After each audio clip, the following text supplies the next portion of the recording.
10 прволигашки клубови заедно со представниците на Фудбалската федерација на Македонија одржаа состанок на отворено, односно на еден од терените на тренинг комплексот во Ново Лисиче.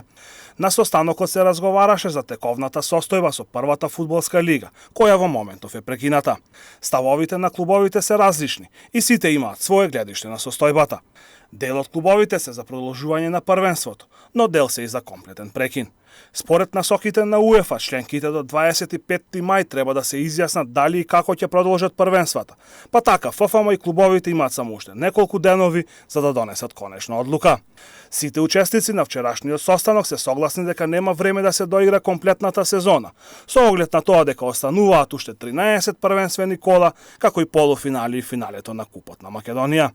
Продолжување на првенството во скратен формат со евентуален плей-оф и плей-аут, но и дефинитивен прекин, при што за излез во фудбалска Европа ќе важат моменталните резултати, а нема да има ниту испаѓање од лигата. Во вториот случај дополнително треба да се одлучи и дали ќе има влегување од втората во првата лига.